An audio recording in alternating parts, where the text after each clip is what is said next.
Donc, je suis le directeur de l'Institut international du froid, qui est un organisme intergouvernemental chargé de diffuser l'information scientifique et technique dans tous les usages et technologies du froid.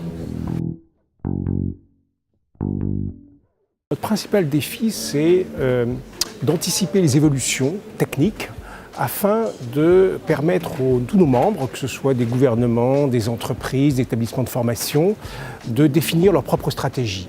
Et ce qui est important, c'est de leur faire comprendre que l'ensemble des missions en matière de froid, l'ensemble des défis en matière de froid sont des défis internationaux, même si après les réponses peuvent être et doivent être nationales, parce que ce sont des questions d'environnement, d'énergie, d'alimentation, de santé, qui intéressent tout le monde et qui doivent être gérées de façon mondiale.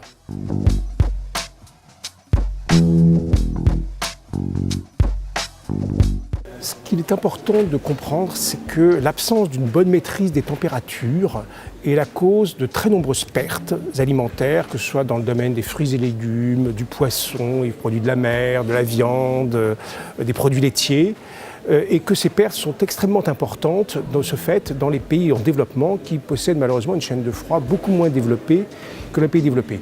C'est de l'ordre des pertes de l'ordre de 20 à 50% selon les produits et selon les pays, que ce soit en Afrique, en Asie du Sud en particulier, alors que dans les pays développés, c'est plutôt de l'ordre de 10%. Par exemple, très prochainement, nous allons profiter de l'exposition universelle de Milan sur Nourrir la planète pour avoir une conférence commune avec la FAO sur le sujet de la chaîne du froid pour l'alimentation. Et puis, bien sûr, nous essayons d'organiser un certain nombre de projets avec certains pays demandeurs de notre appui technique. Donc, on réduit le gaspillage sur l'ensemble de la chaîne du froid, que ce soit dans l'entreposage, dans le transport, dans la commercialisation des denrées alimentaires.